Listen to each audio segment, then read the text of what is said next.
Just play this fucking thing. Silver Shamrock, go fuck yourself.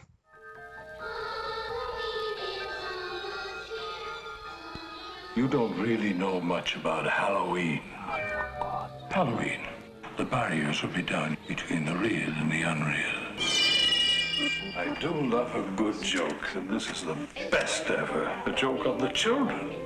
I'm glad you'll be able to watch it. You've got to believe me. They're going to kill us. All of us. Stop it!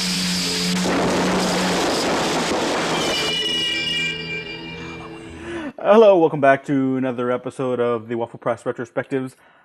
Happy Halloween. This is coming out the week of Halloween. I'm releasing these early on Thursday, but I think for this occasion, I'm just going to release it on Wednesday because at the time of this recording, we were actually 8 days away from Halloween.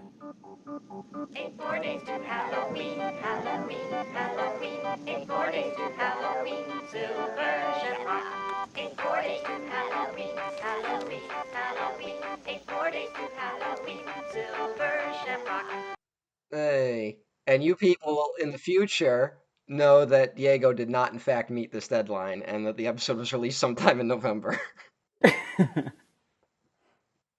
Well, so far, pretty You've been good, pretty good this but time. yeah. We're here to talk about Halloween 3, Season of the Witch. We're Yeah. following up the Halloween 2, which was not directed by John Carpenter. This is the last of the original Halloween films to be shot by Dean Cundey, Mm-hmm. who I have made clear that I am a big. They were both big Yes, and fans he will of. be sorely missed.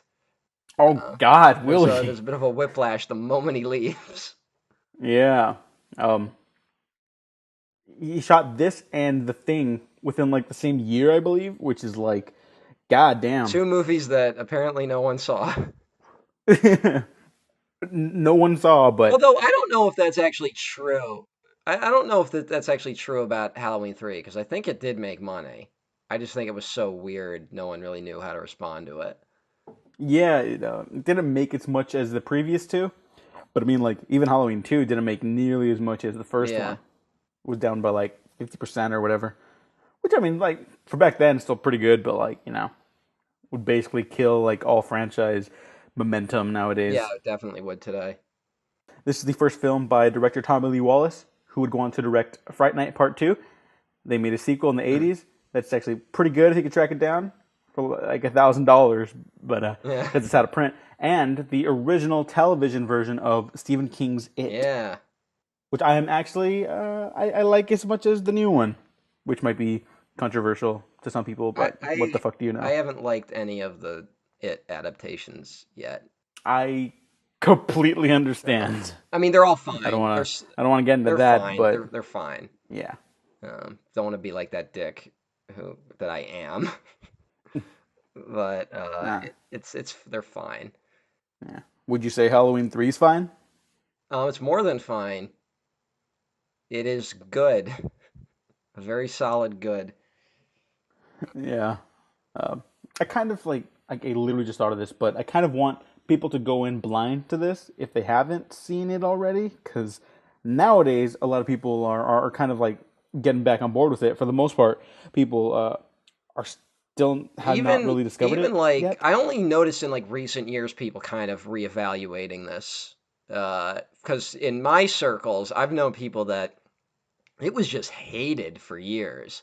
And this was one of those first times where like I was kind of given, because the setup is, oh, it's got nothing to do with the rest of the series, and it's this weird like diversion from what's going on, and it sucks and it's stupid. And then I watched it and I was like, oh, I kind of like it, but I'm not mature enough to know that like I can have my own opinion on things. So I just kind of like, yeah, it's bad, whatever. Yeah. But eventually, I started realizing that I did really enjoy this film. Yeah, I think I was in the same boat because I was like, this has nothing to do with Michael Myers, and I was never a big Halloween guy at the time. I think I talked about by now, but like this one kind of landed with a thud with me too. So as I got older, I watched it again, and I'm a big fan now. Maybe not the greatest Yeah, I'm not sure of the it's sequels, not like but an there are definitely unsung issues. masterpiece of horror, but it's a pretty fun movie, and it's fucking just weird as all hell. Yeah, I think like I definitely I'll say I flat out love it. But it doesn't compare to like the first Carpenter one or anything. Fucking It's bizarre, man. it's honestly great for this time of year. Is all I wanted to say. Oh yeah, it's a perfect movie to watch for Mhm. Halloween. If you can get on board with it being Halloween 3 and having nothing to do with the rest of the series, Which really which you shouldn't really it should, shouldn't be that hard to do. Just go. It's not a Halloween film. yeah, it's just the season of the witch. Awesome. Here's a couple things that I thought of while watching this movie. It's a murder mystery. Kind of got some neo noir elements. Uh, there's a little bit of a invasion of the body snatchers in there. There's something about witchcraft. It's a conspiracy thriller. It's about corporate takeovers. It's Uh, about Disney. it's yeah, it's a fucked up version of Willy Wonka and the Chocolate Factory at one point. Mm. Uh, it's it's so weird. It's computers are the new magic. Oh yeah, androids. There are android assassins in this. This is all the same movie. This is all one under one movie. This is all that happens. Yeah, it's there's so much in it, and none of it is treated with that much like they kind of have that rule where like your movie's supposed to have one outlandish thing in it, and this movie has like seven, and none of them are treated as that outlandish, which just makes it even weirder. Like I kind of think that works in the movie's favor, but it is just oh boy, buckle the fuck Yeah, up, kids. it feels like a Um, Goosebumps book. oh, I told It does. It feels like what you always wanted the Goosebumps books to be, but they never were. him. It's just as kind of vicious as the first two movies. Like it's not scary, really. Like I don't think it's very scary. There's one moment where I'm kind of like, oh, that's kind of creepy. It's got a fucking dark as hell ending. Oh yeah, Um, it totally does. But I mean, like in terms of like the body count, it's just like it's not very high. But when people die, it's like real awful, brutal Yeah, deaths. yeah. People get there's a couple that were like there was one I thought was a little unnecessary, but yeah, it's not a slasher film, and I think that's maybe why it's such a weird turn for audiences these days. Yeah, and I- it's a well-known fact that John Carpenter and Deborah Hill didn't want to do Halloween 2 because they were like, They were kind of who gives a forced into fuck? it through lawsuits. Yeah. Um, And they were like, all right, well, we got to make an anthology series then. And it's like, oh, sure, whatever, who cares? Money talks. And so they tried it out, and yeah, no one liked it. that's what's weird, So at honestly. the Like I time, don't mind. Like it's weird to suddenly want to change the Halloween formula in the third film. yeah, that's the weirdest thing about it, and not so much the components in the movie, but the fact that they were like, all right, let's make it standalone stuff now, and still call it Halloween 3. Like I get you kind of got to do that back then for like brand recognition for Halloween 3, I but just that I didn't help I'm it. sure there's So films out there that have done this. I know there are. I just can't think of any. It's like there's like three movies with the title like Troll 3, and they're just different movies. They just kind of like lumped under it. But I can't think of like any movie like on this like where it could have been its own thing, and they're just like do it. Like from its inception, it was intended to be a sequel to Halloween. You know. yeah. I think like a lot of like the stuff about it before the full story was known was that it was another film that they just branded as Halloween 3 at like the last minute, but that's not the case at all. I feel like that's kind of how you got to like approach it though, because there really are still a lot of people that like just refuse to even like acknowledge it. But like, oh, that one sucks because there's no Michael Myers. I'm gonna tell you, going through the series to catch up before we start talking about the sequels for the retrospectives, that ain't a negative. So 4 days to Halloween. Turn that down. Halloween. 4 days to Halloween. Silver. This is Chavez. 4 days to When? Halloween. What's his condition? Tom Atkins stars in this movie. Yes. So Tom Atkins was almost Riggs in Lethal Weapon, but they were like, he's fucking old, so we're not gonna do that. Was he still in the Lethal Weapon movies? Yeah, he's Murtaugh's buddy who turned out to be involved in the plot. Oh yeah, doesn't he gets killed, yeah. Yeah, he gets shot through window and eggnog. I don't know how I feel about him as Riggs. I mean, the upside is that he hasn't gone on any horrible anti-Semitic rants.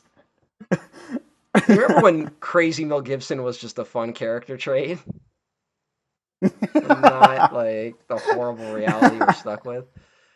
Yeah. Um, But I kind of I see it in this movie more so than Lethal Weapon time, because he's kind of got like this cocky attitude. Like he's not crazy. Like the character he plays isn't crazy like Riggs, but he's kind of like a smarmy asshole. I mean, not a he's bad kind of dad, like but he's acting kind of like a kind of Harrison sleazy. Ford type character. Like if Harrison Ford was like sleazier, Yeah.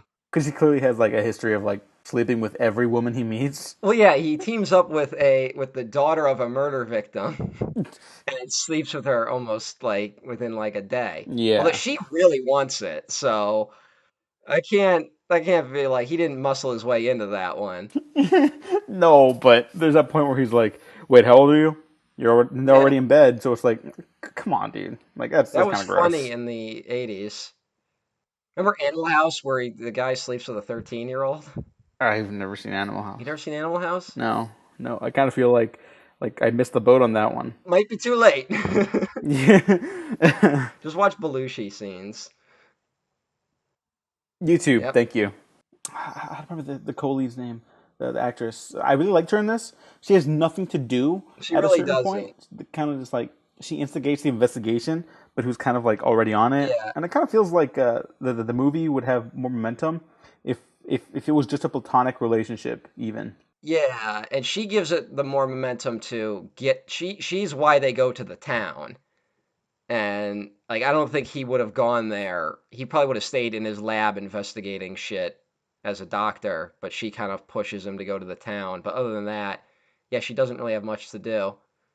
Yeah. Uh, And like they plant that inkling at the beginning when he visits his ex-wife and kids, or like like they're divorced, but maybe like he's not around so much. Like yeah, he's a doctor, he works a lot, but then there's clearly like something more there to him. Like once she starts yelling at him on the phone later. It's like he hasn't been the mhm. best dad. There's a history.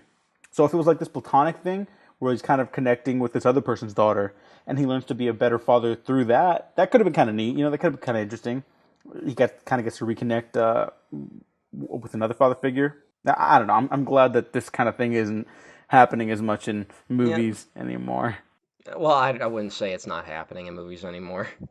No, less so. Obviously, like Tom Cruise, even kind of like fucking everything he's in. Well, now they're doing this weird thing where they It's a keep problem. pairing him with young leads, young women, but then they don't really get romantic at all. So it's just kind of weird, but whatever. It's like they know what they're doing, but they're like, no, we're not going all the way with it. See, they're not kissing Too anymore, many so too many screenwriters have been trained to write scripts that'll sell, so they don't know how to break the cycle yet. fucking save the cat Mm. bullshit. We should mention that Nancy Loomis is in this, and she was in the first Halloween. Oh, and the original Halloween played on the television. Interesting moments like that, and the Halloween, like music from Halloween shows up in this. Like it's interesting because John Carpenter did some of the music for this. The main theme here from the beginning that comes back a couple times and when the mystery starts taking off and stuff. That's Carpenter. Like that's clear cut Yeah. Carpenter, and it's great. I'll play a little bit in the background while I'm talking over this, but I really love this score a lot, and I think it's just as good as the first Halloween score. It's a little more complex, complicated, because the original Halloween's obviously just like do do do do do do do do do do Hmm. do do, you know, but there's a nice different Yeah. flavor to it. The opening of this is real cool. The computer graphics, slowly making the pumpkin. Oh yeah, That's yeah. where I said he gets the idea that computers are the new magic in this. That was the 80s, that like computers could do anything. Uh, so that we mix it with some dark arts, and then you get fucking Season of the Witch, I guess. Yeah.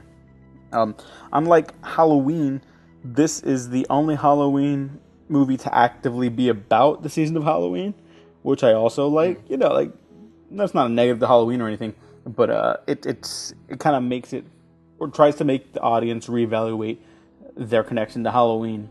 You're kind of like there's an innocence to it, obviously with the kids going out trick or treating and stuff, like it's just a fun time, kind of a like this corporation's kind of like taking advantage of that for nefarious purposes.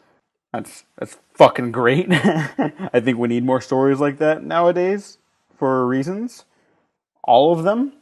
But yeah, getting back to that old time religion, getting back to the pagan roots or the Celtic or whatever the fuck. Yeah. So he's got a thing against the Irish. A lot of Irish stereotypes in this. Oh, well, yeah. Oh, Mr. Cochrane. Oh, he got the best workers up at his factory. I guess we should probably describe a little bit of the plot. Well, Because holy should we shit. just start with the opening? Yeah, let's do that. Where an old man is fleeing from men in suits with a Halloween mask in his pocket, and he is killed uh, after he kills one of his chasers, one of the assassins, and dies at a gas station with a silver shamrock mask in his pocket. And eventually, this leads to a doctor and the old man's daughter to investigate the Silver Shamrock Corporation and what they might have had to do with the murders. Well, that's the setup. That's the setup, and it takes you a while. I mean, you can tell that there's something up with these Silver Shamrock masks pretty quick. Yeah. It's clearly not like not just another corporate entity. There's Something really strange go around, and they go to the town of Santa Maria, which I believe is the name of the town in the original Body Snatchers film. they're just straight up body snatchers. They're just ripping from it. It's a direct callback. Well, because this is very much like a Pod People movie. Oh yeah. Instead of Pod People, it's Clockwork Robot Men. like sure, why not? Yeah, why not? That is so outlandish that if you can't get past that, you won't get into the movie. Yeah, that's fine. Like some movies just aren't like some things just don't click for people. That's cool. One thing I was thinking about when I was watching this, Yep. I kind of at one point I had a hard time believing that these Silver Shamrock masks would be as popular as they were. Like it's just a pumpkin, a skull, and a witch's mask. And kids are buying it and just putting it like over top of other costumes.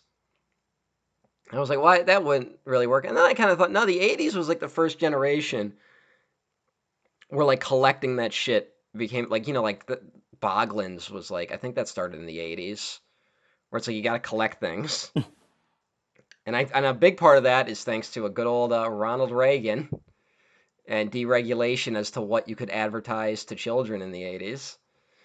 So that's why you could suddenly start getting cartoons that were basically straight up toy commercials. And you get Transformers and He-Man and My Little Pony and all that shit. And so I could see these masks being popular for like a hot minute. And that's the thing, they definitely wouldn't have lasted another year. Would have been a fad, but that don't matter. So Mr. Cochrane, the owner of the Silver Shamrock Corporation, who is I guess we should just say it. He's a warlock who has stolen a piece of Stonehenge in order to make magic computer chips that go on the masks that when they're given a signal through the Silver Shamrock mask commercials, will turn kids' heads into bug and snake hives, and then they'll kill their families. Because why not? A child's skull melts as all that shit pours out of it. Yeah, that's great. I love it. It's, that kid, by the way, the actor who played him apparently has grown up to be a very staunch anti-horror film person. Mm-hmm. I saw him interviewed in one of the Halloween documentaries, and he was like, it's sick that people like these kind of movies. It's like, what demented person came up with that? And I'm like, oh, fuck yourself. I love this shit. That's part of the movie. No, I love that scene even more. Was when your head just caved in. I mean, it's fun for a movie. Of course, I would not enjoy that in actual life. No, of course not. But, because that would be a very bad thing to witness. Yeah. I love Tom Atkins' character's reaction when he sees that on that little television screen, and he just can't do anything but clench his fist like close to his face. Well, I just like his reaction because he's kind of like, all right, this is my reality now. This is something that I now have to deal with. The most ridiculous thing ever to happen. we should mention that Mr. Cochran, the owner of Silver Shamrock, is played by Dan O'Herlihy, who some people may know from Twin Peaks. He's in RoboCop. Everyone knows him in RoboCop. He's also in a movie called Failsafe that I really like, and he's really good in this. Oh, he's great. He has one moment specifically later that I'll bring up when we get to it that I just adore. He knows this way of like being like friendly, but like he kind of having a crooked smile to him that gives him like a real wicked look, or like he can just tilt his head the right way. It's great. Yeah, he doesn't overplay it too, which he could have easily have done with a role like this. Yeah, really, he doesn't like. He's not like yelling at all. He's just kind of like, "Oh, this is what I'm doing." Like, now you don't understand. I gotta do this. Yeah, I don't think I've ever fully understood, as much as I love this movie, the purpose behind his plan. And he wants to remind people what Halloween is really about. Yeah, but I guess like is that it? Like, I don't. I'm not sure. I don't know enough about like actual Halloween lore to be like the ritual of whatever. Samhain, Samhain, is that this one? which I think so, because it was in Halloween too, also, right? Like it's Yeah, written on the Samhain wall. was in two. I guess it was the same thing in this. I'm sorry for not remembering. No, no, no, it's all right. So Like, I don't know the details of what that is all about, but apparently the hills ran red with blood the last time it happened. So might as well do it again. I don't know, witches they tend to not make a ton of sense. you brought up an interesting point in Halloween too with the jack o' lantern revealing like a skull. So like you kind of asked if it was like maybe about how these fairy tales and stuff have like a darker the folklore has like a darker meaning behind it or something like that, like the harsh grim realities of like that fantasy. And for that movie I still don't know if that's what they were trying to do, but maybe for this one they took that idea and kind of ran with it. Well, it says something now that it's about these masks, that the masks are essentially the evil of this film. That they're like these tools, that something that's playful has now been not just it's not just evil masks, it's like a marketed mask. It's a product that Halloween's now a corporate product, and then now that's what's going to kill you. It's basically, it's probably a message about how you shouldn't corporatize everything. Yeah, Like it, you're gonna it's not very subtle, yeah. but that's fine. I love it. 2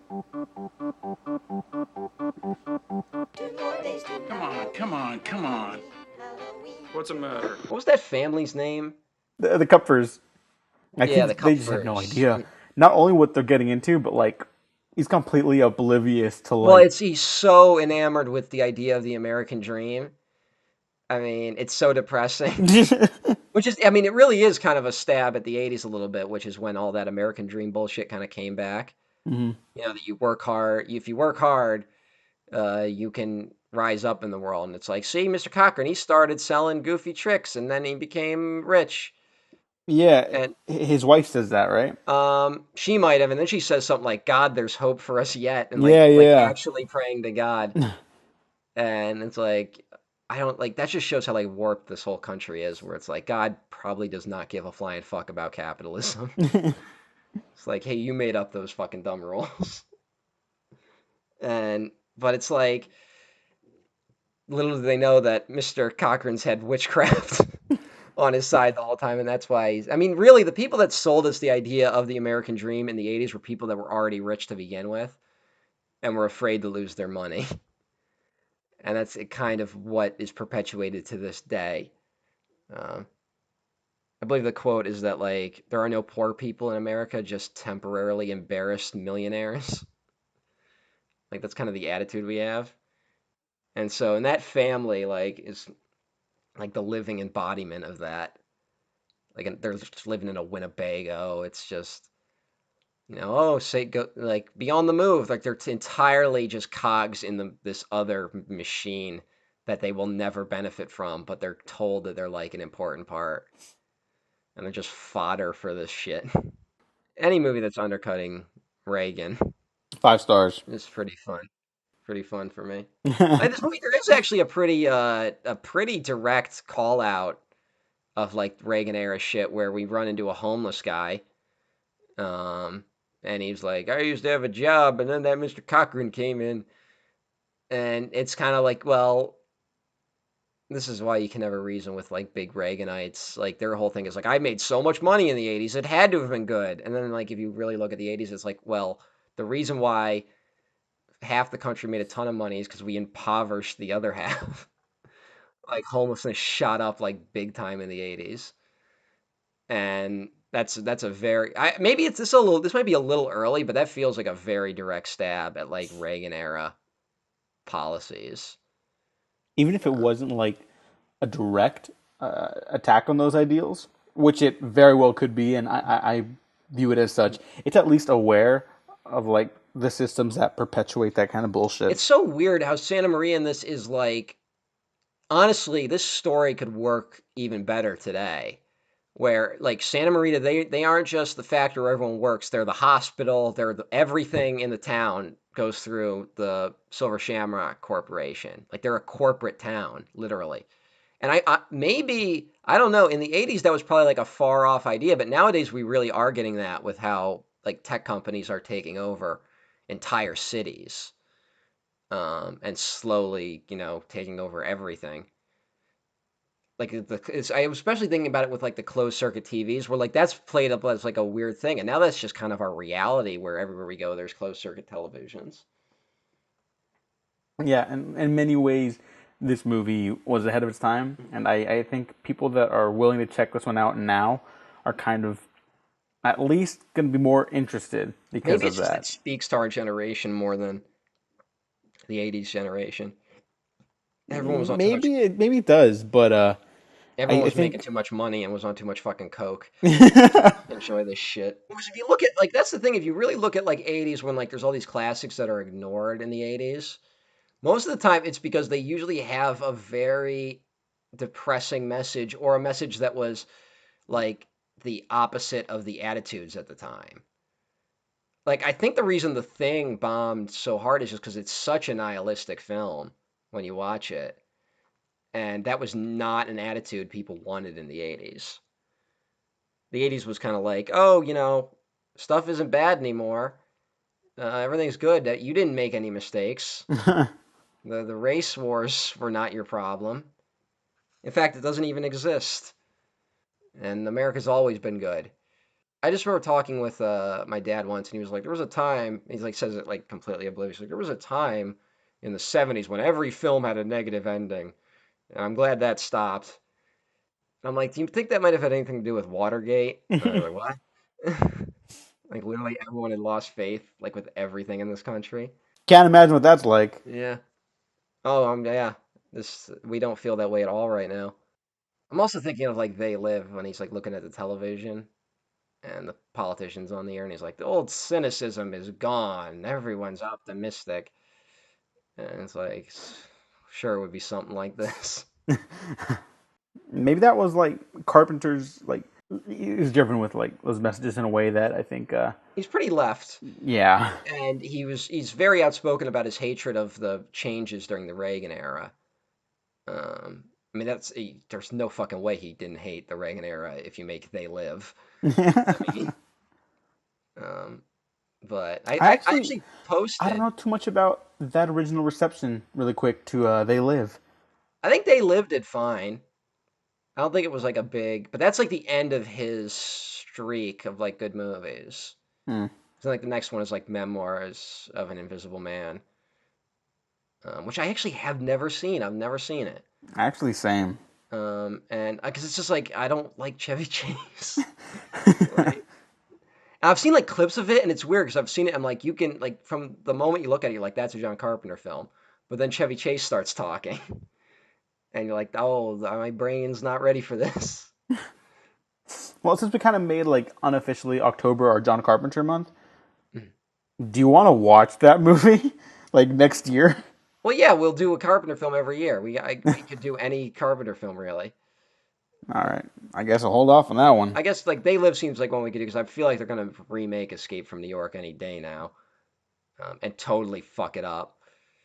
Uh, just understand that when you watch Escape from New York, it's about Watergate. It's like I'm not even like that's not me being an idiot. That's John Carpenter said he Yeah. wrote it about Watergate, um, and that's what makes it a great movie. John Carpenter is clearly a stronger filmmaker than Tommy Lee Wallace, but I want to take a moment to appreciate his work because I think he does some nothing like crazy fancy, but he's able to keep like kind of the vibe He that did Carpenter he did a carried. good job. I think he's fine. I just think maybe he's never been given the budgets or scripts that could really, he could really work with. He seems to elevate a lot of what he has. Oh yeah, oh yeah. Friday Night Part Two, I actually really like it. Hmm. No one else on the planet has seen it except for like 5 people, I'm but shocked it's out of I print. I did not know it was out of print when you mentioned that. yeah, it's just like impossible to track down right now. Is it So like, is sorry. there a rights issue or is it Uh, just, I just think that whoever was funding it didn't make any money off it until they kind of just like brushed it to the hmm. side. Like it made like almost no money. Yeah, I think Uh, it bombed. it bombed really hard, and I don't know. I don't know the full story behind that. I got to look into that because I really like that one. They did remake Fright Night. I'm surprised they didn't like try to like release it around then. Remember when they remade Fright Night and it just fucking sucked? I don't remember it. I remember watching it. I don't remember anything besides Colin Farrell. Colin Farrell's in it. Oh, and David Mc- Tennant. McLovin's in it. Oh yeah, Oh, and not crazy. And I like that actor, but no, and that was and weird. Chekhov, rest in Didn't peace, work. is in Oh it. yeah, Yeah. great guy. Um, I just remember there's a really awkward scene that was very clearly improvised, like comedy. Like the director just left it in, and it was like it felt like a joke out of Superbad, and it like totally. I just remember that being really awkward, and that's like, and but hey, it's the only thing I fucking remember from that movie. But Tommy Lee Wallace was able to do some really interesting stuff with the camera in Hmm. Fright Night Part Two. Like he really makes like some kind of swoop around and like he'll get scared from scenes or like uneasiness out of scenes that honestly shouldn't play on paper. It's one of those sequels that like that's basically the same movie as the first one, Yeah. but he mines something else out of it that's like that he's able to make these reversals more fun and kind of the laughs better. That scares a little more tense. The genre flourishes mean more to the characters and the story. And I think there's a reason that even though the fucking script to the It miniseries is just terrible, there's still a lot of it that like leaves a lasting impression, and more than just Tim Curry's Pennywise. I think there's a lot in that miniseries that's actually all right. It's just it doesn't work really. No, no, especially the second half, Yeah, which is like god awful. yeah. But I really think he has a good sense of like I don't know if he storyboards, but I feel like he's a director that does because he gets a lot of mileage out of like his framing and lighting, which is not like a high bar by any means. But I mean, Yeah. if you're good at it, you could pull off some pretty Well, interesting this movie stuff. looks a lot bigger than it really is at times, which I was really impressed with. Uh, I think that sweeping shot. Yeah, I think that's the sweeping shot of the factory floor where they're working on the Stonehenge piece. Like that was a pretty cool like little moment where you're like, oh, this is like the whole operation. But then when you really think about it, it's like one room. But he makes it look like there's like a lot more going on. Or how the high tech computers are like on the Yeah, bookshelves. it's And if yeah. you really look, you could tell it's kind of a little chintzy, but don't be an ass. I think the one hold up for this that like kind of stops it from being really good is that the robot people are not that intimidating. Uh, they're No, they're kind of not. just bland. The honestly the creepier guy in this was the hotel manager who's like, "Oh, Mr. Cochran, he's the best." Like he's just overly friendly. But whenever they do the like people who are just like the no emotion robot people, that wasn't that. It was kind of like, you know. I Yeah, would have rather seen more people that were kind of like infatuated with Cochrane in some way. yeah, that's scarier than at least for this kind of story. Hmm. Call is dialed. Please hang up and One more day to Halloween, Halloween, Halloween. One more day to Halloween, Silver Shamrock. One more day to Halloween. Yes, information. I'm sorry, we cannot complete your call as dialed. Please hang up and I wrote the quote, someone mixed up the envelopes down. I don't know why. I think that's the part where they mix up where she thinks she's dissecting the car on accident, but it's really the robot man. That's actually a good mystery moment. Like Yeah. you don't realize it's giving you a clue without really telling you it's giving you a clue. Hmm. Um, I Like mean, it's you clearly know the corporation's like evil. Like that's not a secret. But seeing how far and how weird it goes is really the fun of this movie. yeah. Oh yeah, it just keeps escalating. Yeah. Like when's it gonna stop? And like and it really does, and it just keeps getting weirder on top of weirder. I really like that I like how fleshed out the whole Silver Shamrock Corporation is. Like where you can see the evolution of he started with, making those like coin operated little toys and eventually like that leads to him making these robot people. Um, and I mean and he's repackaging nostalgia for people. Like he's repackaging shit and it's straight up Walt Disney stuff. I mean, Yeah. like audio. I mean, fucking Disney made the robot Lincoln, for the World's Fair. Mm. Um, it's like this is like kind of like what if Walt Disney was like actually a crazy evil person and not just the horrible asshole who hated communism. Well, Tom Hanks played him once, so he's okay. Yeah, that movie's something. I just don't like the part where he like gives the Sherman brothers a compliment because that like I know that didn't happen. After the done turn the factory, uh, Ellie, I think is her name. The girl that teams up with Chalice, which is a funky name, Chalice. Never heard that Yeah, before. Dr. Daniel Chalice. Yeah, He's like a heartthrob. Like that's also kind of funny. I mean, like Tom Atkins ain't like traditionally like not good looking. He's just like a normal guy. He's average Joe, which is why one of the reasons I've always liked him as an actor. I just think of how rare you don't see protagonists in horror films like that too often, you know? Like normal looking people. Well, yeah, well, it's either like a family or like teenagers. Like those seem to be the only two that anyone's okay with. Which is why I'm wondering if that was part of its initial reception, because that's not a popular thing. It's still not a Mhm. popular thing, It really. still isn't, but like Halloween 4 does something that it does bring teenagers back, but it has another element that like you wouldn't think would play well with audiences, and it did. But we'll get to that. Yeah.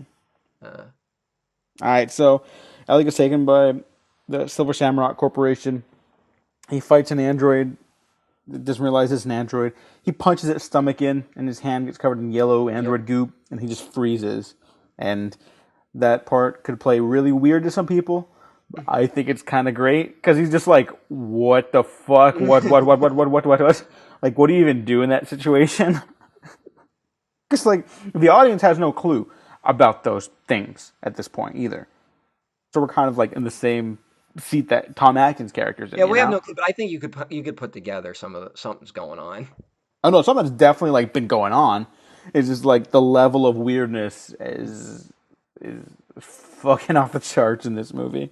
That's Just I like would say one thing about the mystery of this film is that like you don't have all the pieces initially, and you might not know what's going on, but it's not. I wouldn't say it's that difficult to be like, oh, you're like those people are either robots or they're clones or something, and that there's something up with the masks.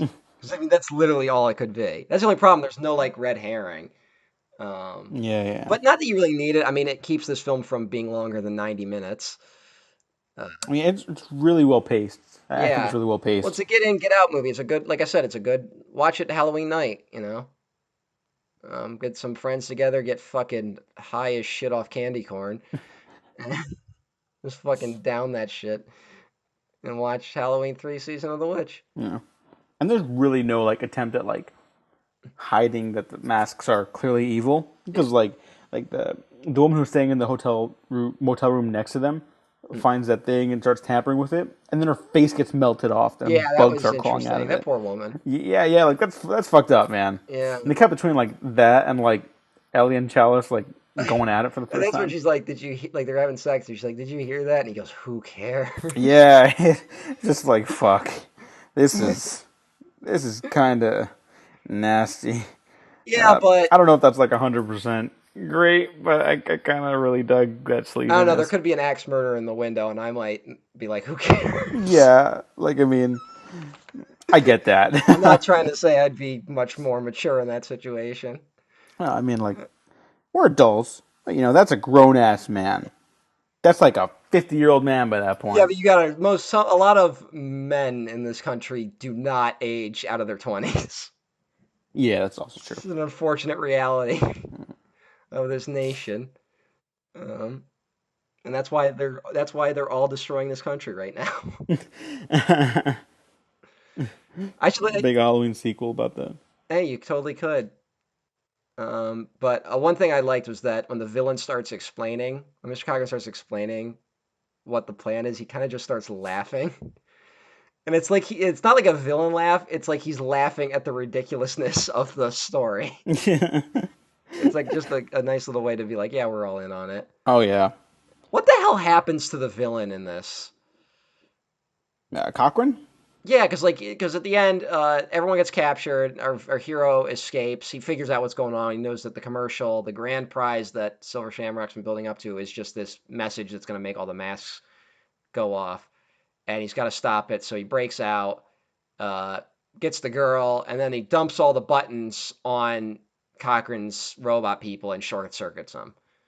And Cochran does like this, he like does like a good show Yeah, collapse. that's the part I was referencing earlier. I love that where he's just like, "Oh, you got me." A good show, old bean. Yeah, because he's just like, Whatever. he's evil, but he's not like, yeah, I'm gonna fucking like. He really He's not getting off on appreciates the he evil, appreciates the trick part of Halloween. Yeah, like it's just like, oh, you got me. And then It's already been he gets established by that point, you know. but then he gets hit by a laser beam and disappears. Oh yeah, What's that about? I don't know what that was about. I don't know what that was. Like, I mean, how few movies have quality comeuppance like that for their villains? You know, not that every movie needs it. You know, they use like their own methods against them. Yeah, Like the corporation ends up like devouring itself, basically. that's the only way That's you can beat awesome. groups like this. Yeah.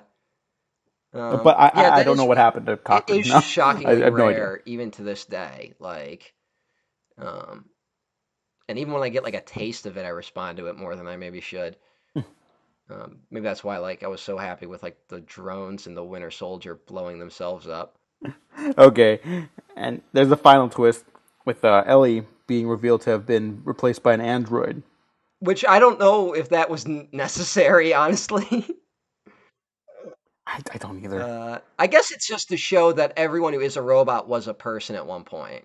Yeah, which I like that too. Like, I guess you can kind of like imply that all those were citizens of the town at one point. Not all of them, because it's been established that the townspeople didn't get the jobs. Well, there's a genuinely unsettling moment when he runs into the old lady who's a robot, who's apparently from the 1700s, which is an interesting little line to throw out there. Yeah, Uh, like what's the context for that? Like they've been being made from hey, like well, back then, they say or that the shit's been going on a while.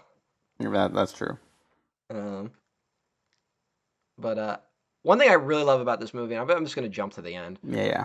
But the one thing I really love about it is that the movie ends where it started, Oh yeah. which is, I think, the perfect way to end movies like this, where it's just like such a fuck you in a way, because it's like nothing was accomplished.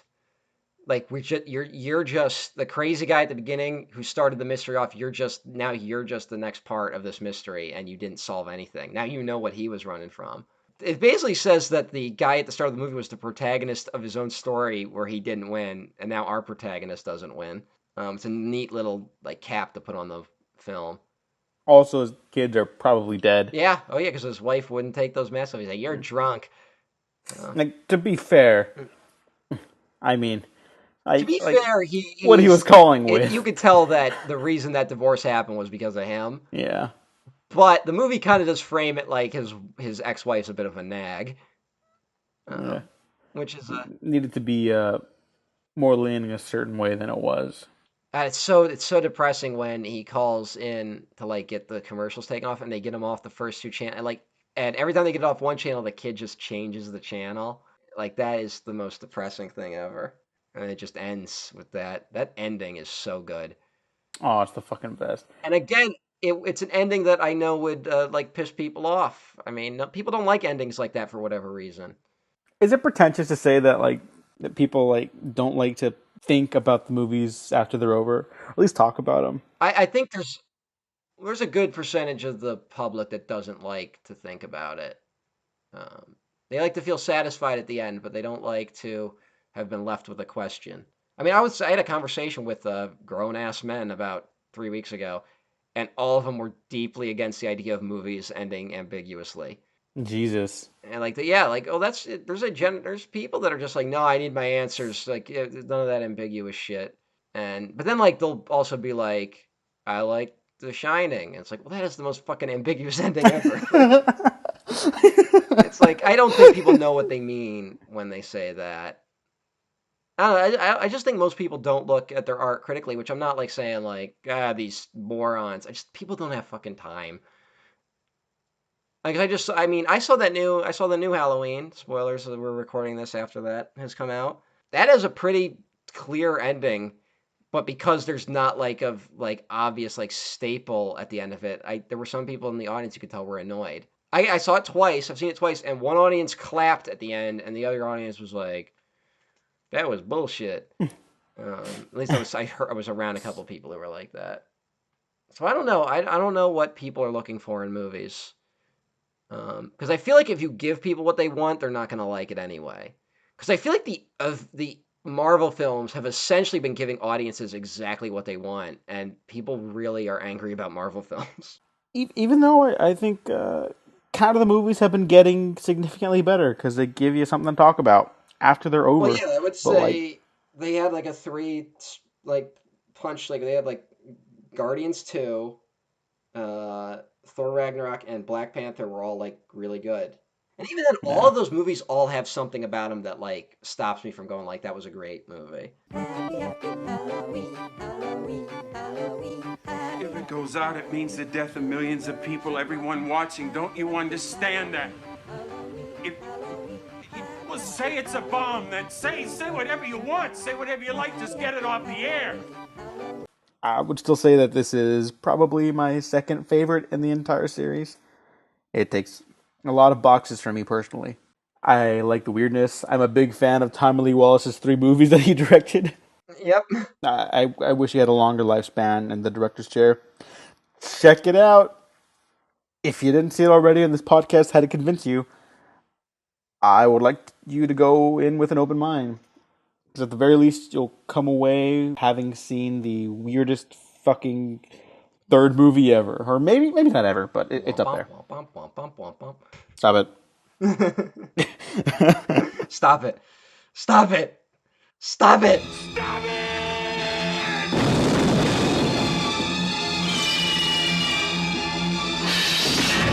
Halloween 3, Season of the Witch, the night no one comes home.